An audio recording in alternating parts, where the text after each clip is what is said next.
Bismillahirrahmanirrahim. Assalamualaikum warahmatullahi wabarakatuh.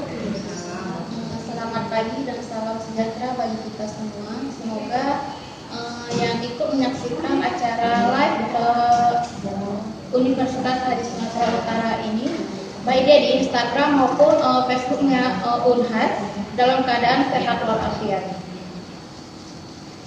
Baiklah, adapun acara kita pada hari ini live di Instagram Universitas Hadis Sumatera Utara dengan menjelaskan materi tentang pemanfaatan obat tradisional untuk meningkatkan imunitas tubuh sebagai antisipasi pandemi COVID-19. Sebelumnya saya akan memperkenalkan diri saya. Saya sebagai moderator yang akan menuntun acara ini. Pada saat ini saya salah satu sebagai dosen prodi farmasi di Universitas Hadis Sumatera Utara. Sebelumnya saya akan memperkenalkan pemateri kita, Ibu Apoteker Ovalina Sylvia Buruginting, SPM MSI, yang beralamat Jalan Binjai Kuala, Gang Abadi, Simpang Durian, Mulut, Kabupaten Langkat, Sumatera Utara. Adapun riwayat pendidikan beliau adalah tamatan dari SMA Negeri 2 Binjai dan S1-nya prodi farmasi Universitas Sumatera Utara, profesi apotekernya Universitas Sumatera Utara, dan S2 farmasinya Sumatera Utara. Baiklah, untuk mempersingkat waktu, saya akan mempersilahkan beliau untuk memaparkan materi kita pada pagi hari ini yang berjudul pemanfaatan obat tradisional untuk meningkatkan imunitas tubuh sebagai antisipasi pandemi COVID-19. Baiklah, kepada Ibu Ovalina dipersilahkan dengan segala. Ibu. Assalamualaikum warahmatullahi wabarakatuh. Alhamdulillah, saya bersyukur atas kesempatan yang diberikan pada hari ini bisa sama-sama kita sharing ya, berbagi ilmu pada teman-teman juga yang hari ini mungkin memiliki kesempatan untuk bisa menyaksikan live kami dari Universitas Hadis Sumatera Utara.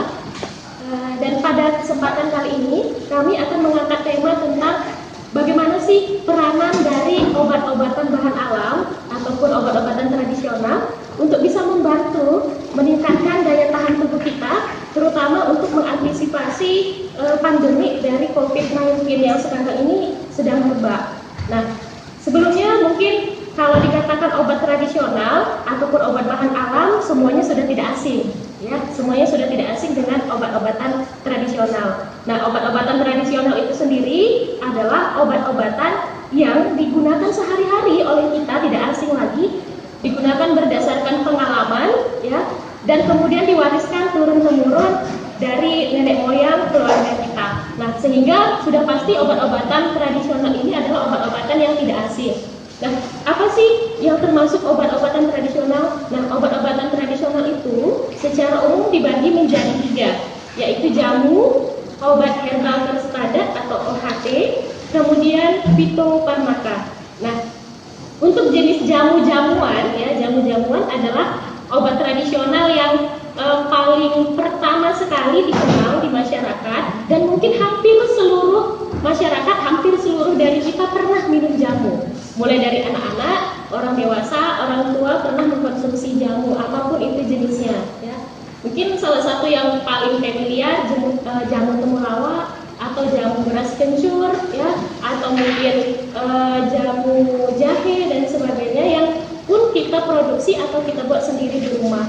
Karena memang cara pembuatannya yang cukup gampang. Nah, kemudian apa sih tadi OHT? Tadi saya disebut OHT juga, ya. Jadi kalau obat tradisional ini ternyata bukan melulu tentang jamu, tapi juga ada OHT, obat herbal terstandar. Artinya obat-obatan yang sudah digunakan secara umum di masyarakat berdasarkan pengalaman dan ternyata memang efektif untuk meningkatkan daya tahan tubuh ataupun untuk bahkan penyembuhan, misalnya menyembuhkan penyakit batuk dan sebagainya. Nah, maka itu akan ditingkatkan penelitiannya, meneliti secara praklinis ke hewan, ya, maka itu dikatakan sebagai obat herbal terstandar. Nah, obat-obat herbal berstandar ini itu sudah banyak kita temukan di toko-toko obat ataupun di apotek. Tapi mungkin kita tidak sadar apa itu. Nah, contohnya adalah diantaranya Antangin JRG. Nah, ini menyebutkan merek, bukan berarti promosi ya. Hanya sebagai contoh supaya kita tahu, oh itu obat termasuk obat tradisional gitu ya. Nah, Antangin, kemudian OB herbal, ya, kemudian Diapet, itu semua adalah contoh-contoh dari obat tradisional yang termasuk dalam golongan obat herbal berstandar. Yang ketiga, sesuai dengan pengembangannya, jadi obat tradisional ini juga berkembang menjadi fitofarmaka. Fitofarmaka bukan hanya sudah diuji secara praklinis ke hewan, tapi juga sudah diuji secara klinis ke manusia, sehingga sudah memiliki izin edar. Apa contohnya? Contohnya yang salah satunya adalah Stimuno, ya, Stimuno yang juga memang kita kenal untuk meningkatkan daya tahan tubuh, terutama untuk anak-anak. Nah, isi kandungan dan aktif dari Stimuno itu sendiri adalah meniran hijau, meniran, ya. Jadi meniran itu adalah salah satu bahan alam, ya. Kemudian juga Nodiar. Nodiar itu biasa digunakan untuk obat diare. Ini juga termasuk fitofarmaka, di mana bahan kandungan utamanya adalah ekstrak dari jambu kelutuk. Nah, artinya obat tradisional ini sebetulnya tidak asing bagi kita. Bahkan obat tradisional lebih dulu dikenal dibandingkan obat sintetik ataupun obat-obatan modern seperti yang sudah berkembang saat ini.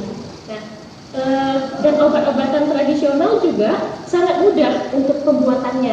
Sehingga pada masa pandemi COVID-19 seperti saat ini, banyak sekali masyarakat yang menggunakan atau memanfaatkan obat-obatan tradisional yang sangat mudah didapat, ya kan? Bahkan bisa diproduksi, bisa dibudidayakan sendiri di rumah untuk bisa membantu meningkatkan daya tahan tubuh.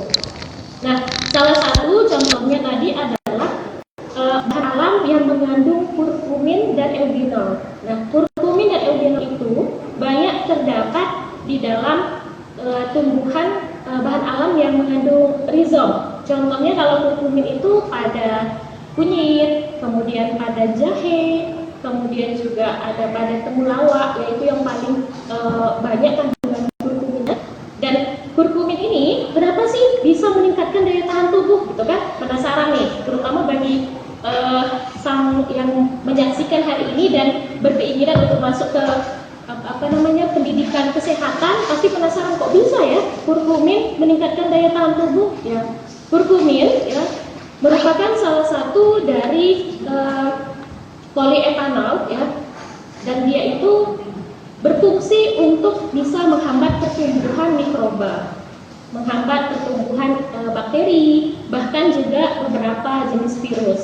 Nah, karena itu masuk dalam kategori bisa meningkatkan daya tahan tubuh. Karena salah satu faktor yang menyebabkan lemahnya daya tahan tubuh adalah infeksi yang disebabkan oleh mikroorganisme. Nah, makanya kadang kita lihat ada orang yang luka atau ada orang yang berkudis dan sebagainya, diambil sama orang tuanya, sama mamanya kunyit gitu kan, kemudian digosok-gosok. Nah, ternyata kunyit tadi kandungan kurkuminnya bisa menyebabkan meningkatnya efek antibakteri sehingga tidak menyebabkan infeksi, ya, dan meningkatkan daya tahan tubuh dari orang yang mengkonsumsinya. Nah, kemudian yang kedua tadi adalah eugenol. Eugenol ini termasuk jenis minyak menguap, ya, minyak atsiri. Nah, jadi eugenol itu banyak terkandung pada cengkeh, ya, minyak cengkeh, kemudian pada minyak zaitun, kemudian juga pada habatus saudah atau minyak jintan hitam kan, ya, itu juga bagus. Kemudian juga yang sangat mudah mungkin kita dapatkan dan mungkin semua mama-mama kita sudah pernah pakai, serai. Nah, itu dia serai. Jadi serai itu remeh, ya kan? Kita kesannya remeh, serai gitu kan. Bahkan kalau kita jumpa serai, kita buang gitu kan kalau dibasahkan mama kita gitu kan. Nah, jadi ternyata serai ini yang mengandung eugenol justru bisa meningkatkan daya tahan tubuh karena juga efeknya yang sebagai untuk mengantisipasi penyerangan mikroorganisme. Selain itu juga bisa sebagai antiinflamasi atau anti radang sehingga sangat bagus untuk meningkatkan daya tahan tubuh.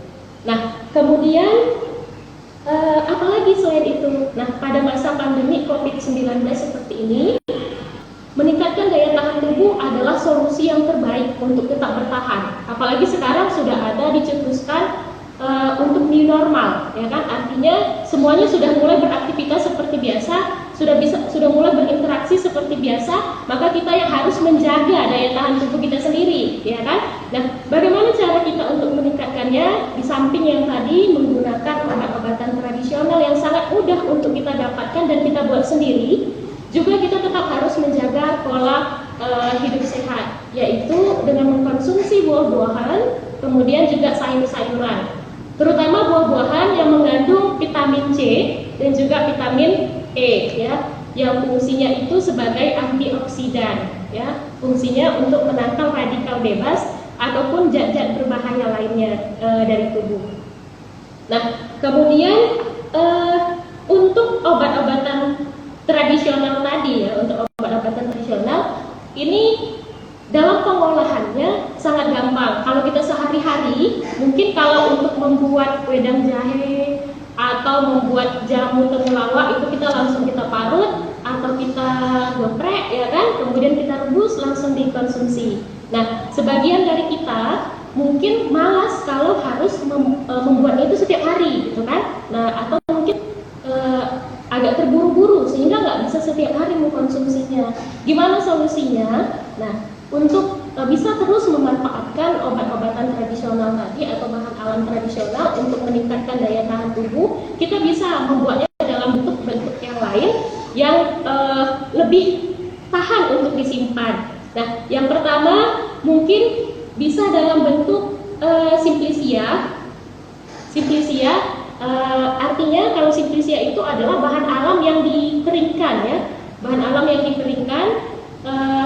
Dan dalam proses pengeringannya itu alangkah baiknya jangan langsung di paparan sinar matahari. Supaya apa? Supaya tidak merusak ataupun tidak menghilangkan kandungan zat kimia dari bahan alam tadi. Contohnya apa yang bisa kita buat menjadi simplisia? Semua jenis daun-daunan, semua jenis bunga-bungaan bisa. Misalnya bagi keluarga yang memiliki riwayat hipertensi, ya, atau kolesterol. Dan salah satu bahan alam yang bisa membantu menetralisirnya adalah daun salam, ya, ekstrak dari daun salam. Nah, daun salam ini kan sehari-hari direbus, ya. Kadang mungkin ada nggak sempat merebusnya karena buru-buru gitu, atau mungkin nggak sempat ngambil sehingga busuk. Gimana supaya daun salam ini bertahan lama dan tidak busuk? Dengan dijadikan simplisia. Nah, dikeringkan tapi jangan di bawah paparan sinar matahari, atau istilah kita sehari-hari itu diangin-anginkan, sehingga warna daunnya itu tidak terlalu berubah, tetap kehijau-hijauan. Tapi dia kering dan ini bisa tahan berbulan-bulan, bahkan kalau bagus bisa bertahun-tahun, ya. Jadi kita tetap bisa gunakan daun dari daun salam tadi. Setiap kali mau kita gunakan bisa kita rebus dan tidak menghilangkan kandungan zat kimianya, karena tidak kita jemur di paparan sinar matahari yang bisa jadi akan merusaknya. Nah, cara yang kedua, ya, untuk mengantisipasi repotnya membuat obatan tradisional yang harus direbus atau diseduh adalah dengan membuatnya dalam bentuk serbuk instan. Dibuat dalam bentuk serbuk instan. Nah, dengan membuatnya menjadi serbuk instan, caranya sangat gampang juga, ya, untuk membuat menjadi serbuk instan. Contohnya serbuk instan dari jahe. Nah, jahenya cukup kita parut atau kita haluskan, blender dan sebagainya. Kita ambil sarinya, ya, kita peras sarinya. Kemudian sarinya ini kita masakkan, ya, di api kecil bersama dengan gula pasir, kalau yang suka dengan gula pasir, atau juga boleh dengan gula merah. Nah, dengan gula merah. Kemudian dimasak sampai dengan mengental. Begitu sudah mengental, apinya dikecilkan sehingga bisa menjadi serbuk. Jadi dia setelah menjadi serbuk disebut dengan serbuk instan. Nah, ketika nanti mau digunakan, itu tinggal kita seduh aja, taruh ke gelas atau ke wadah yang biasa kita gunakan untuk mengkonsumsi jamu, tambahkan air secukupnya, ya kan? Kemudian tinggal diminum. Nah, seperti itu. Jadi sangat gampang dan itu juga bisa tahan sampai 3 bulan, bahkan bisa sampai 6 bulan, tergantung dari kualitas jahe tadi yang kita gunakan. Kalau misalkan jahe ataupun cara pengerjaan kita, ya, kalau baik cara pengerjaannya bisa lebih tahan lama. Nah, itu mungkin beberapa tips yang bisa saya berikan untuk bisa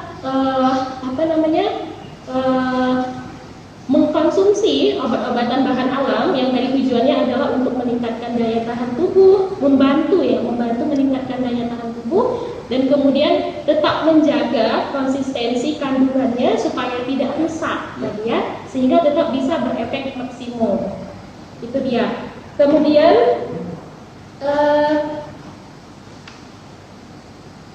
lalu untuk pembudidayaannya ya, kalau kita ingin terus-terusan memanfaatkan bahan alam atau obat-obatan tradisional ini tentu harus dibudidayakan. Apalagi di masa pandemi COVID-19 ini, terkadang untuk beberapa jenis rempah itu hampir langka atau harganya yang melambung ya, walaupun mungkin sekarang sudah mulai menurun lagi ya, tapi dulu sempat hampir menghilang dari pasaran. Kenapa? Karena banyak orang yang secara bersamaan ingin mengkonsumsinya secara besar-besaran. Nah, jadi alangkah baiknya bisa kita budidayakan sendiri karena sangat gampang untuk membudidayakannya ya. Di Universitas Haji Sumatera Utara sendiri di sini ada toga yang memang khusus untuk bisa membudidayakan tanaman-tanaman obat seperti itu, dan di sini sudah ada lebih dari 200 jenis tanaman. Nah, kawan-kawan semua yang mungkin menyaksikan live kami ini juga mungkin bisa membudidayakan sendiri di rumah. Bagi yang punya lahan yang luas bisa langsung di lahan, bagi yang lahannya mungkin terbatas bisa dengan memanfaatkan polybag atau mungkin dengan goni atau apa saja ya kan, diisi dengan tanah lalu ditanam dengan bibit tadi. Boleh jahe, boleh kunyit, kencur ya kan, dan tanaman-tanaman lainnya. Dan bahkan juga sayur-sayuran juga bisa. Dan saya lihat juga selama masa pandemi COVID-19 ini banyak sekali memang menjamur budaya bercocok tanam, ya kan? Dan kita juga bisa jadi menjadikan itu sebagai hobi yang mendatangkan manfaat, bisa jadi, ya. Itu saja mungkin sedikit ulasan yang bisa saya sampaikan tentang apa sih itu obat tradisional. Kemudian kenapa sih obat tradisional itu penting untuk kita budidayakan? Lalu juga tadi ada tips bagaimana supaya kita bisa rutin mengkonsumsi obat tradisional, tidak repot ya, karena sudah jadi serbuk, tinggal buka sasetnya, tuang air, ataupun tidak perlu khawatir obat bahan alam yang sudah kita petik tadi akan membusuk karena sudah kita jadikan simplisia. Nah, itu tadi beberapa tipsnya. Mungkin kalau ada yang ingin didiskusikan atau ada yang ingin ditanyakan, saya kembalikan dulu kepada moderator. Baik. Terima kasih kepada Ibu Apoteker Ovalina yang telah memberikan atau memaparkan materi kita pada hari ini. Dari pemaparan materi hari ini kita sudah tahu ya, untuk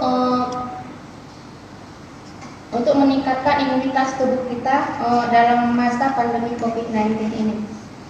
Baik Bu, saya ingin menanyakan, sekarang kan Bu, masyarakat sudah mulai suka mengkonsumsi bahan-bahan herbal. Di sini bahan-bahan herbal dibandingkan dengan bahan-bahan modern. Apa sih keunggulan bahan-bahan herbal ini dibandingkan dengan obat-obatan modern pada saat ini? Untuk penjelasan. Terima kasih atas pertanyaannya. Apa sih keunggulan obat-obatan bahan alam dibandingkan obat-obatan modern atau obat-obatan sintetik yang dibuat secara kimia? Nah, keunggulannya yang pertama pastinya alami. Yang namanya alami, ya kan, pastinya memberikan efek samping yang lebih kecil dibandingkan yang buatan ataupun sintetik. Nah, bahkan ada beberapa yang cenderung tidak memberikan efek samping terhadap orang-orang tertentu, ya.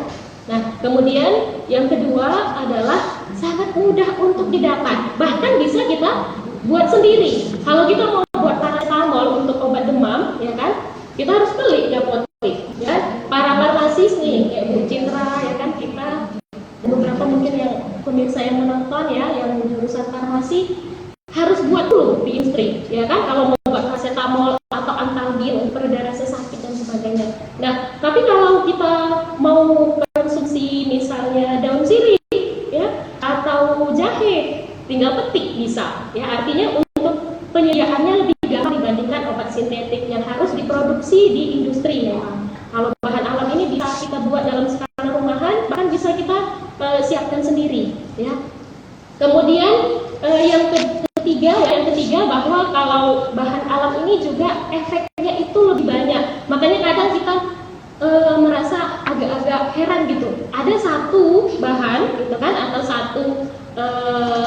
obat, misalkan jahe, tapi fungsinya banyak kali, ya kan? Bisa untuk ini, untuk itu, untuk ini banyak sampai mungkin kita ragu. Ini betulnya kok efeknya banyak kali gitu. Nah, kalau bahan alam bisa jadi betul. Karena bahan alam itu memiliki kandungan yang kompleks di dalamnya dan saling mentiadakan efek samping. Nah, jadi begitulah luar biasanya ciptaan Allah Subhanahu wa taala, Tuhan yang Maha Esa, ya kan? Sehingga semua yang diciptakan untuk bahan alam tadi yang sifatnya alami dan bisa memberikan efek lebih dari satu efek, dan itu efektif gitu. Nah, kemudian berikutnya juga kalau untuk bahan alam ini lebih disukai ya, biasanya dari segi rasa juga lebih disukai karena bisa divariasikan. Misalnya untuk gangguan saluran pernapasan, misalnya batuk, mau mengkonsumsi jahe bisa ditambah dengan sedikit jeruk misalnya. Artinya bisa kita beberapa variasikan rasa dan itu tidak menyebabkan efek samping. Nah, itu dia, sehingga lebih disukai dibandingkan obat-obatan modern ataupun obat-obatan kimia. Gitu. Terima kasih, Bu. Di sini ada yang ingin bertanya, Bu, dari Fitri Fadila. Pertanyaannya, boleh nggak kunyit dijadikan menjadi jamu untuk promil, tapi dari beberapa artikel kunyit itu bisa menyebabkan kontraksi yang akhirnya bisa mengakibatkan keguguran. Ya. Baik, terima kasih kepada Fitri Fadila yang sudah ikut menyaksikan siaran langsung kita dan ikut juga memberikan pertanyaan yang sangat membangun ya. Terima kasih. Nah, jadi saya akan coba untuk menjawab. Tadi seperti yang saya katakan bahwa kunyit itu ya, kandungan utamanya memang tadi yang seperti saya sampaikan kurkumin. Tapi banyak lagi kandungan yang lain. Bahkan dia juga mengandung beberapa jenis mineral. Nah, untuk orang-orang yang dalam masa kehamilan ataupun menyusui, ini sangat ekstra hati-hati. Jangankan untuk obat-obatan bahan alam, obat-obatan sintetik juga ketika kita berobat ke dokter, dokter pasti akan menanyakan ya kondisi kandungannya dan sebagainya, dan kemudian akan meresepkan obat-obatan khusus yang boleh dikonsumsi oleh ibu-ibu hamil. Nah, dalam artian masa kehamilan dan juga menyusui itu memang sangat penting untuk diperhatikan, terutama dalam mengkonsumsi obat-obatan tertentu. Nah, jadi tadi pertanyaannya apakah kunyit bisa gitu kan diberikan kepada ibu hamil, ya kan? Jamunya bisa untuk jamu ibu hamil, sedangkan ada artikel yang mengatakan bisa meningkatkan kontraksi. Nah, kalau ada penelitian ya, sekecil apapun itu penelitian, nah ini kalau menurut pendapat saya, karena masa kehamilan masa yang harus jaga, ya kan? Bukan hanya ibunya sendiri, tapi anaknya juga harus dijaga. Karena itu, jika ada satu saja artikel ilmiah yang mengatakan berbahaya, lebih baik jangan. Lebih baik jangan. Artinya kita ganti dengan yang lain. Apa sih tujuan kita ingin menjadikan jamu untuk meningkatkan daya tahan tubuh misalnya? Untuk meningkatkan daya tahan tubuh bukan hanya dengan jamu kunyit, banyak yang lain. Tadi juga sudah saya sampaikan, bukan hanya kurkumin, tapi bisa dengan eugenol, dengan serai tadi. Di serai itu sekarang sudah ada sirup serai loh bahkan. Dan itu sangat disukai anak-anak karena sirup serai dengan varian rasa gitu. Dibuat sendiri produksi rumahan. Nah, itu juga bisa meningkatkan daya tahan tubuh dengan eugenolnya, atau juga bisa dengan mengkonsumsi vitamin C tadi ya, buah-buahan, kemudian sayur-sayuran, nah gitu, sehingga kewaspadaan tadi lebih baik untuk ditingkatkan dibandingkan mungkin resiko yang bisa dirasakan. Nah, itu mungkin yang bisa saya sampaikan untuk Fitri Fadila, semoga bisa menjawab pertanyaannya. Di sini ada lagi yang ingin bertanya, Bu.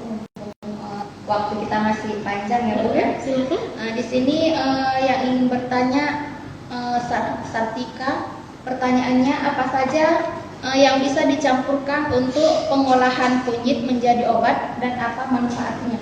Oh iya, Sartika, iya. Ini apa namanya? Pertanyaannya juga sangat luar biasa ya. Ini kayaknya mau langsung dipraktekin nih. Iya. Masya Allah sekali. Mudah-mudahan ilmunya bisa bermanfaat ya, langsung dipraktekin. Nah, jadi kunyit tadi apa saja sih bisa kombinasinya? Tadi seperti yang saya bilang, bahan alam ini punya keunikan. Keunikannya adalah dia saling mentiadakan efek. Sehingga kalau mau kita kombinasi sesama bahan alam, umumnya itu aman-aman saja. Tidak aman kalau dikonsumsi bersama bahan sintetik, bisa jadi. Jadi kalau mengkonsumsi bahan alam bersamaan dengan obat-obatan dari dokter atau obat-obatan kimia, itu bisa jadi ada efeknya, efek samping yang mungkin akan timbul, dan efek sampingnya pun umumnya bukan dari bahan alam, tapi dari zat kimianya. Jadi zat sintetik tadi dia berefek kalau ada kandungan ini, gitu misalnya, dan kandungan itu ada pada bahan alam, gitu. Nah, tapi kalau sesama bahan alam itu tidak masalah dicampur. Nah, bahkan ada yang orang mencampur itu sampai 12 jenis bahan alam. Jadi ditaruh kunyit, ditaruh jahe, ditaruh kencur, ditaruh lagi kayu manis, ditaruh lagi cengkeh, kapulaga dan sebagainya. Jadi kayaknya sop, ya kan? Ya, udah hampir mendekati bumbu sop lah kira-kira. Nah, jadi itu boleh. Toh mama kita kalau nyayur banyak macam rempah-rempah di dalam sayurannya. Kita makan keracunan, justru sehat, enak, kenyang lagi, ya kan? Nah, jadi itulah keunikan dari bahan alam, bahwa dia itu saling mentiadakan efek sehingga bisa dikombinasi. Hanya saja gini, kalau kita mau mengkombinasi bahan alam, ya mungkin kita kreatif gitu kan, cobalah kombinasikan dengan alpukat gitu kan, cobalah kombinasikan dengan durian. Nah, jadi tolong juga dikombinasikan dengan sesuatu yang masuk akal gitu. Nah, kita kombinasikan kunyit dengan durian gitu kan, ya kurang cocok aja gitu, kurang pas. Apa sih efek yang mau kita harapkan dari itu kan gitu. Nah, kalau kita kombinasikan kunyit dengan cengkeh mungkin masih bagus ya, masih cocok. Nah, artinya kita pilihlah yang bahan alam sesama yang memiliki efek. Kunyit kita campurkan geprekan serai, kita tambahkan kemudian sedikit perasan jeruk nipis, kita minum. Boleh seperti itu gitu ya. Itu mungkin tadi untuk pertanyaan dari Santika ya, Ibu Santika. Terima kasih atas pertanyaannya. Mudah-mudahan juga dengan pertanyaan itu bisa menginspirasi yang menyimak yang lainnya ya. Baik, terima kasih Bu. Sambil menunggu ada pertanyaan lain, saya ingin memberitahukan kepada bapak-bapak atau ibu-ibu maupun adik-adik yang ingin melanjutkan kuliahnya, yang ingin melanjutkan studinya atau untuk memperluas ilmunya. Mari kita bergabung di kampus kita, yaitu kampus Universitas Haji Sumatera Utara. Di sini kita mempunyai program studi S1 Farmasi, program studi Ilmu Kesehatan Masyarakat, program studi Ilmu Hukum, program studi Manajemen, program studi PGSD, program studi Ilmu Keperawatan, program studi D3 Keperawatan dan D3 Kebidanan. Pendaftarannya cukup secara online atau dari rumah aja. Pendaftaran digratiskan ya, bapak-bapak, ibu-ibu atau adik-adik kita sekalian. Baik, untuk melanjutkan materi kita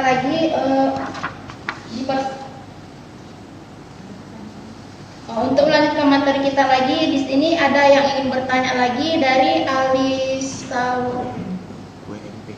UMP.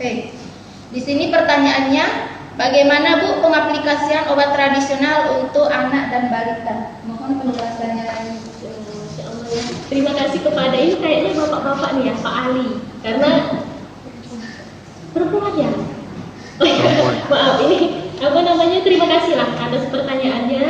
Nah, bagaimana sih mengaplikasikan obat-obatan tradisional atau bahan alam untuk balita ya, untuk balita. Nah, balita ini pertama kita harus spesifik nih. Ini untuk bahan alamnya mau dikonsumsi, artinya diminum, ditelan, atau untuk luar. Karena kalau balita ini sehari-hari, apalagi secara tradisional pun sudah sangat dikenal yang namanya parem.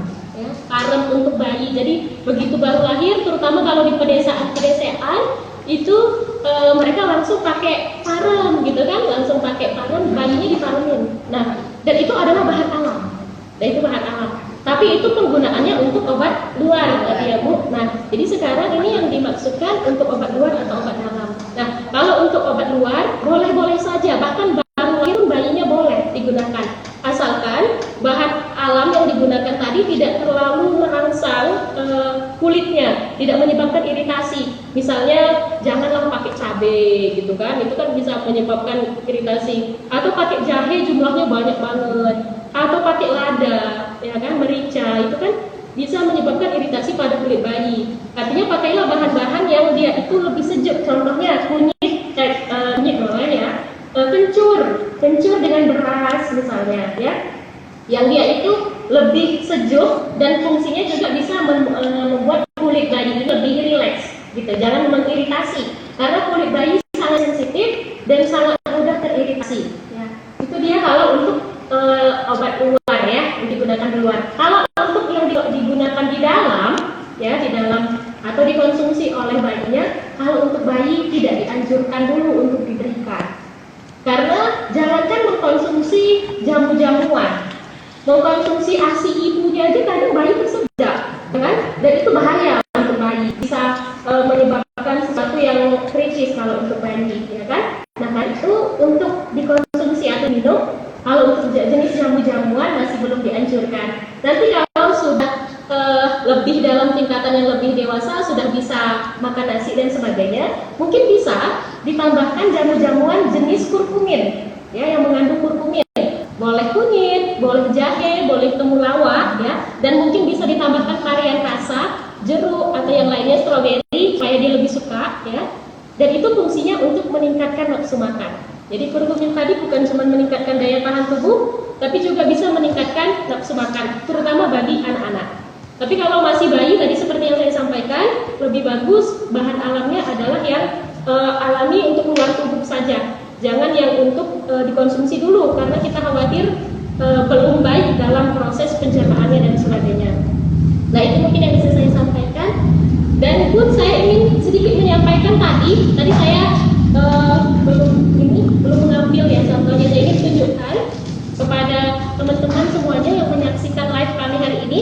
Ini dia contoh simplisia, coba diperhatikan. Ini simplisia dari daun salam. Warnanya masih ada terlihat seperti agak kehijauan. Artinya warnanya tidak hitam, ya. Warnanya itu tidak hitam, ya. Warnanya itu tidak menghitam. Kenapa? Karena tidak dijemur di bawah terik matahari. Tapi cukup diangin-anginkan aja di rumah, ya, di bawah meja atau di mana itu yang tidak juga berdebu, ya, pastinya, ya. Nah, ini bisa tahan sampai bertahun-tahun. Bisa sampai lama. Artinya kalau misalnya kita ke suatu daerah tertentu dan itu sesekali, kemudian kita mengambil daun atau bunga dari bahan alam itu untuk obat-obatan, nah, supaya tahan lama dalam proses penyimpanannya, kita jadikanlah simplisia supaya tahan lama. Jadi nggak perlu bolak-balik ke tempat kita ambil tadi, gitu kan? Nah, kemudian ini juga ada produk dari mahasiswa kami dari Universitas Haji Sumatera Utara. Jadi beberapa bulan yang lalu mereka pernah membuat jamu instan, ya, dari jahe. Saya tunjukkan, begini dia bentuknya. Ini sederhananya seperti ini. Jadi bentuknya sudah seperti serbuk tadi. Setiap kali mau kita konsumsi, ya, ini kita tinggal bungkus saja kantongannya. Ya, kita buka kantongannya, kemudian kita tuangkan ke gelas. Kita tuang secukupnya. Kalau kita ingin dia agak pekat, sedikit aja airnya, setengah gelas. Kalau kita agak suka yang encer, kita tambahkan sedikit airnya, gitu, ya kan? Dan ini tinggal diminum. Nah, kalau pengerjaannya baik, ini pengerjaannya cukup baik, ya, karena sampai sekarang belum menggumpal. Padahal ini sudah mereka buat bahkan sebelum pandemi COVID-19. Nah, jadi berarti sudah hampir 4 bulan lebih, 5 bulan lebih, ya, dan belum menggumpal. Artinya cukup bagus dalam pengerjaan mahasiswa di Universitas Haji Sumatera Utara. Dan ini bisa masih dikonsumsi terus selama belum menggumpal, belum berubah warna dan belum berjamur. Nah, itu juga salah satu solusi bagi mungkin kita yang sibuk bekerja dan hanya sesekali bisa menyiapkan ramuan tradisional seperti ini untuk menjaga daya tahan tubuh keluarga. Jadi dibuat seperti ini, anak sendiri pun bisa buat, ya kan? Setelah kita jadikan seperti ini, tinggal dituang aja di gelas, ditambahkan air dan kemudian tinggal diminum. Nah, itu mungkin tadi yang belum sempat saya tunjukkan. Sudah saya tunjukkan kembali. Saya kembalikan ke moderator. Kembali ke penanya selanjutnya. Di sini ada penanya selanjutnya dari Idris. Bahan alam yang bisa menghilangkan bengkak itu misalnya pas sakit gigi nih, Bu. Apakah bisa bahan-bahan alam untuk menangani si pasien itu menghilangkan bengkak tersebut? Iya, Nah ini pertanyaannya juga bagus ya. Nah biasanya kalau orang sakit gigi, penyebab sakit giginya itu banyak. Jadi kita pastinya harus pahami dulu apa penyebabnya, karena obat tergantung dari penyebab sakitnya. Nah tadi kan kalau Pak Idris sampaikan bengkak ya, ada bengkak. Nah bengkak itu kan berarti meradang. Ya, penyebab bengkak adalah radang, artinya inflamasi ya istilahnya kalau di dunia kesehatan. Nah, berarti yang kita gunakan adalah obat-obatan antiinflamasi. Obat-obatan antiinflamasi, tapi yang sifatnya herbal. Apa contohnya? Sirih, kunyit, kemudian jahe itu semuanya antiinflamasi, tadi anti radang. Jadi bisa digosok-gosokin, ya kan ke situ. Nah, untuk mengurangi bengkaknya, Kalau untuk sirih tadi boleh dikonsumsi. Nyirih ya, biasanya kalau suku Karo nih kayak saya nih nenek-nenek suka menyirih ya kan. Nah kalau sakit gigi boleh tuh konsumsi sirih ya, karena sirih itu sebagai juga antiinflamasi, dia juga antibakteri. Nah jadi kalau yang sakit giginya itu disebabkan lubang, kalau lubang kan berarti ada pembusukan ya, pembusukan berarti ada bakteri. Kalau ada bakteri berarti butuh antibiotik. Nah antibiotik alami salah satunya juga sirih. Nah jadi bisa kalau nggak suka nyirih, bisa direbus daunnya, diseduh, dikumur-kumurin. Nah itu juga boleh. Kalau misalnya nggak suka nyeri, kalau suka, ya kan, ya lebih bagus diangkat. Ya, itu mungkin beberapa tadi jawaban pertanyaan dari Idris. Terima kasih atas pertanyaannya. Mudah-mudahan bagi mungkin ada yang keluarganya lagi sakit gigi saat ini bisa langsung dipraktekkan. Ya. Terima kasih Bu. Apa masih boleh bertanya Bu? Waktunya masih ada. Waktunya masih ada 20 menit lagi. Oh, iya.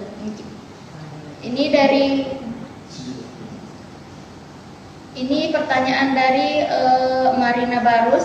Pertanyaannya, apa bisa kunyit mengobati tukak lambung dan bagaimana cara mengkonsumsinya?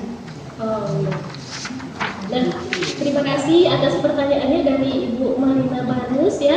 Pertanyaan yang juga sangat luar biasa dan mudah-mudahan juga bisa langsung diaplikasikan. Nah, pertama sama juga seperti yang tadi, karena saya selalu kalau ingin memahami suatu penyakit, saya harus cari tahu dulu apa penyebabnya. Supaya kalau kita mengobati itu jangan sia-sia. Kita jangan membabat cabangnya, potong akarnya, biar nggak lagi tumbuh gitu. Nah, jadi kalau misalnya tukak lambung, apa sih penyebab tukak lambung? Penyebab utama tukak lambung atau peptic ulcer adalah H. pylori, ya kan? H. pylori itu apa? Bakteri, ya berarti infeksi, ya ada infeksi. Nah, kalau infeksi berarti yang kita konsumsi atau kita gunakan adalah zat-zat yang bisa untuk sebagai antibakteri ataupun anti-infeksi. Kunyit tadi yang Ibu Marina sampaikan bisa digunakan, ya. Jadi kunyit itu bisa digunakan karena kunyit juga memiliki kandungan sebagai antibakterial, ya. Jadi bisa dikonsumsi untuk membantu mengurangi tukak lambung. Tapi istilahnya bukan menyembuhkan ya, membantu.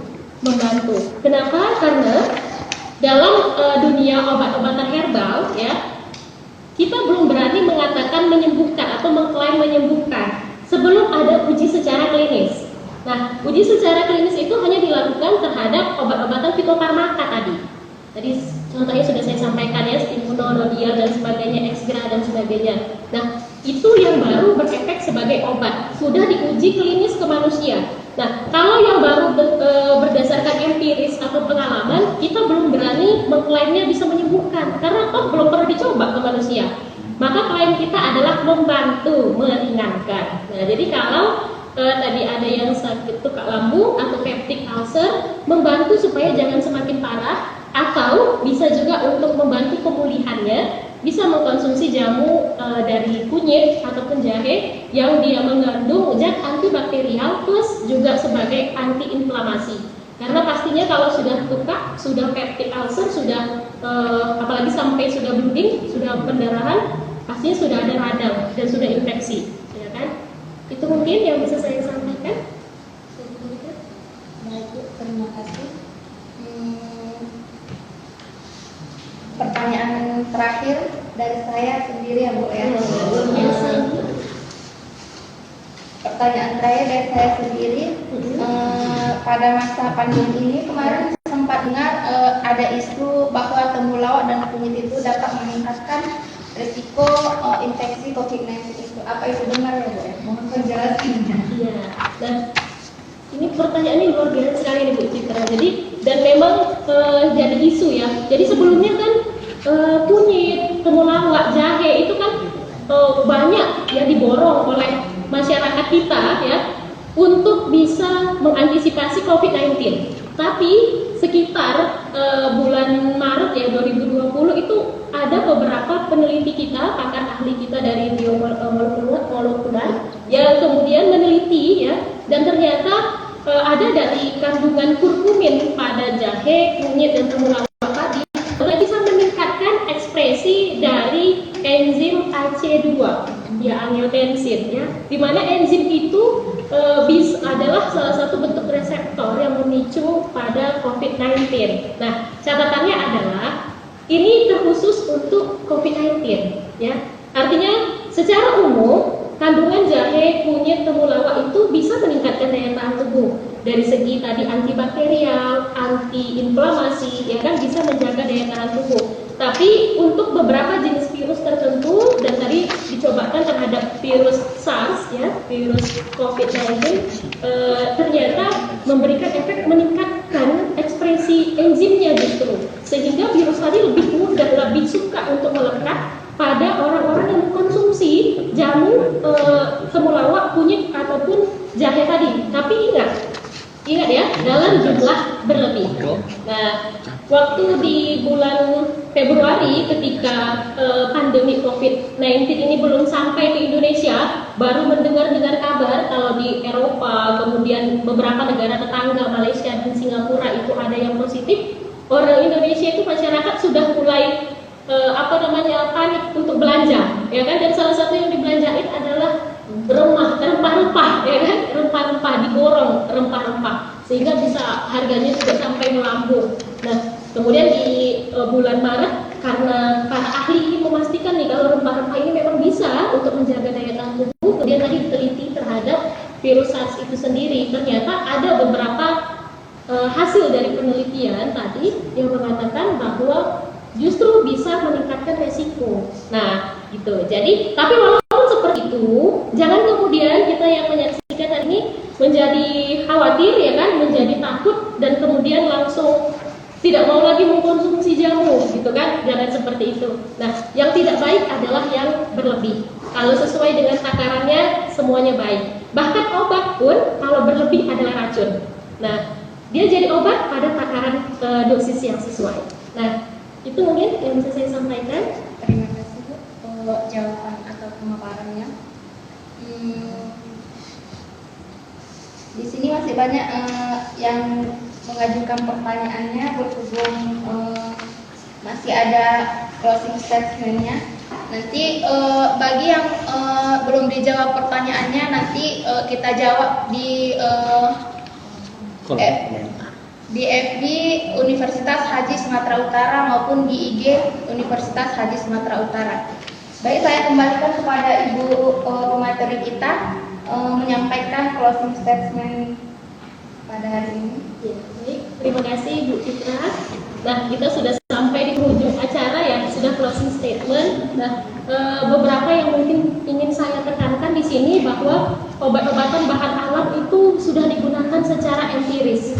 Artinya berdasarkan pengalaman turun-temurun, bukan cuma dari 1-2 orang, tapi bahkan dari generasi ke generasi itu sudah sangat aman untuk digunakan, sehingga tidak perlu terlalu dikhawatirkan. Yang pertama. Dan yang kedua, tapi perlu kita jaga jumlahnya yang jangan berlebih ya. Jangan berlebih, apapun yang berlebih itu tidak baik ya kan. Pakailah sesuai dosis. Misalnya kalau mau mengkonsumsi jamu temulawak ya janganlah 10 kali dalam sehari ya kan. Ya 1 sampai dengan 2 kali dalam sehari, pagi dan malam, atau mungkin pagi saja gitu. Artinya jangan gara-gara minumannya enak jadi hobi gitu kan, jadi keterusan untuk konsumsi, harus tetap diperhatikan. Kemudian juga karena ini sekarang masih dalam masa pandemi ya, penyebaran COVID-19, maka saya juga ingin mengingatkan lagi ya bahwa kita itu harus sama-sama mencegah dari penyebaran COVID-19 ini. Nah, COVID, saya sudah berusaha membuat singkatannya ya. COVID itu C ya adalah cuci tangan setelah memegang apapun Ya. Nah, jadi lebih baiknya cuci tangan dibandingkan dengan pemberian hand sanitizer. Walaupun hand sanitizer juga baik ya, tapi cuci tangan itu selain kita membunuh bakteri ataupun membunuh sebagian virusnya, juga langsung dihilangkan dari tangan kita karena dicuci oleh air. Tapi kalau dengan hand sanitizer, ya kan, dibunuh tapi tetap di tangan kita. Jadi ketika kita makanlah si jenazah-jenazah bakteri, ya kan, yang ada di tangan kita. Jadi pastinya lebih baik dengan cuci tangan. Tapi pada kondisi-kondisi yang tidak memungkinkan selalu cuci tangan, ya kan, misalnya lagi beraktivitas di luar ruangan, bolehlah kita bawa hand sanitizer untuk selalu membersihkan tangan kita. Kenapa tangan? Karena tanganlah yang menjadi media utama yang suka untuk memegang wajah, hidung, kemudian mulut, ya. Dan dari situlah penetrasi ataupun masuknya virus COVID-19 tadi ke dalam tubuh kita. Kemudian O-nya COVID tadi ya, C-nya tadi cuci tangan, O-nya adalah olahraga yang teratur. Nah, olahraga yang teratur itu, olahraga ini syaratnya dua, teratur dan terukur. Ya. Kadang ibu-ibu bilang masak, kemudian nyapu, ngepel itu olahraga katanya, ya kan? Nah, itu bukan olahraga sebetulnya, aktivitas harian, ya kan? Karena tidak terukur. Olahraga itu harus terukur dan harus teratur. Tidak harus berat olahraganya, ringan-ringan aja, tapi teratur setiap hari. Kemudian setelah C, O, berikutnya V. V itu adalah vitamin, ya, vitamin dan mineral. Jadi jangan lupa selalu konsumsi vitamin dan mineral, terutama vitamin dan mineral alami yang bisa kita peroleh dari buah dan sayur serta bahan alam tadi yang sudah kita sampaikan. Kemudian berikutnya I, COVID tadi ya, I adalah istirahat yang cukup. Karena memang kurangnya ada istirahat sangat memicu kurangnya daya tahan tubuh. Kemudian yang terakhir adalah D, ya, COVID. D-nya adalah distancing, artinya kita menjaga jarak, menjauh sejenak dari interaksi dengan orang lain, tetap menjaga jarak supaya tetap sama-sama menjaga kesehatan. Nah, kita juga berusaha agar corona, ya, tidak semakin menyebar dan menginfeksi banyak jiwa. Maka karena itu kita harus ingat pula jangan corona. Saya singkat juga nih. Jangan, C yang pertama adalah jangan cemas. Ya, jadi corona itu yang pertama jangan cemas. Yang kedua adalah jangan ogah-ogahan. Corona kan, CO. Jangan ogah-ogahan. Artinya jangan acuh terhadap himbauan dari pemerintah. Jangan kemudian acuh tak acuh kalau dinasehati kawan. Kalau dinasehati pakai masker, misalnya kata kawan kita, bawa hand sanitizer, itu karena sayang sebetulnya. Ya kan? Jadi jangan kita ogah-ogahan. Yang ketiga adalah R, ya, COR, adalah jangan merokok. Ya, jangan merokok. Kenapa? Karena salah satu faktor utama peningkatan resiko dari terinfeksi COVID-19 adalah dari saluran pernapasan. Dan rokok adalah salah satu racun bagi saluran pernapasan. Kemudian yang keempat, O lagi ya, oro adalah usahakan jangan olahan. Jangan olahan maksudnya adalah sebisa mungkin konsumsilah makanan yang baru, yang segar dan sehat gitu ya, yang baru, yang sehat. Kemudian yang berikutnya koro N, jangan nongkrong ya, jangan nongkrong gitu, jangan suka berkerumun, jangan suka menggosip. Nah, bagus juga ya ada corona jadi nggak gosip ya kan. Dan yang terakhir ya, corona A-nya adalah tolong jangan abaikan pesan ini ya, jangan diabaikan pesan ini. Kita sama-sama menjaga apa yang saya pahami, saya sampaikan. Mungkin teman-teman semua yang menyaksikan live dari Universitas Haji Sumatera Utara hari ini juga ada pemahaman yang lain atau mungkin ingin menambahkan. Saya secara pribadi sangat terbuka ingin mendapatkan masukan-masukan atau kritik yang membangun untuk bisa menambah ilmu pengetahuan dan juga untuk kebaikan. Ya, mungkin itu yang bisa saya sampaikan. Saya mohon maaf atas segala kekurangan, atas segala hilaf. Wabillahi taufiq wal hidayah. Assalamualaikum warahmatullahi wabarakatuh. Dan saya kembalikan ke moderator. Baik, terima kasih. Materi kita hari ini kita cukupkan sampai saat ini. Mudah-mudahan apa yang dijelaskan oleh Ibu Opa bermanfaat dan bisa kita pergunakan secara baik. Sebelum kita tutup acara ini, saya ingin mengasih tahu kepada rekan-rekan atau adik-adik, bapak-bapak, ibu-ibu cara mendaftarkan diri atau untuk menambah ilmu maupun melanjutkan studinya dengan cara mendaftarkan secara online di PMB Stikes Rumah Sakit Haji Medan.ac.id dengan program studi ilmu hukum, ilmu manajemen, ilmu PSD, ilmu S1 keperawatan, ilmu S1 farmasi, ilmu kesehatan masyarakat, D3 keperawatan, dan D3 kebidanan. Bagi adik-adik sekalian, silahkan mendaftarkan diri Anda secara online. Baik, berhubung waktu kita sudah cukup ya, kita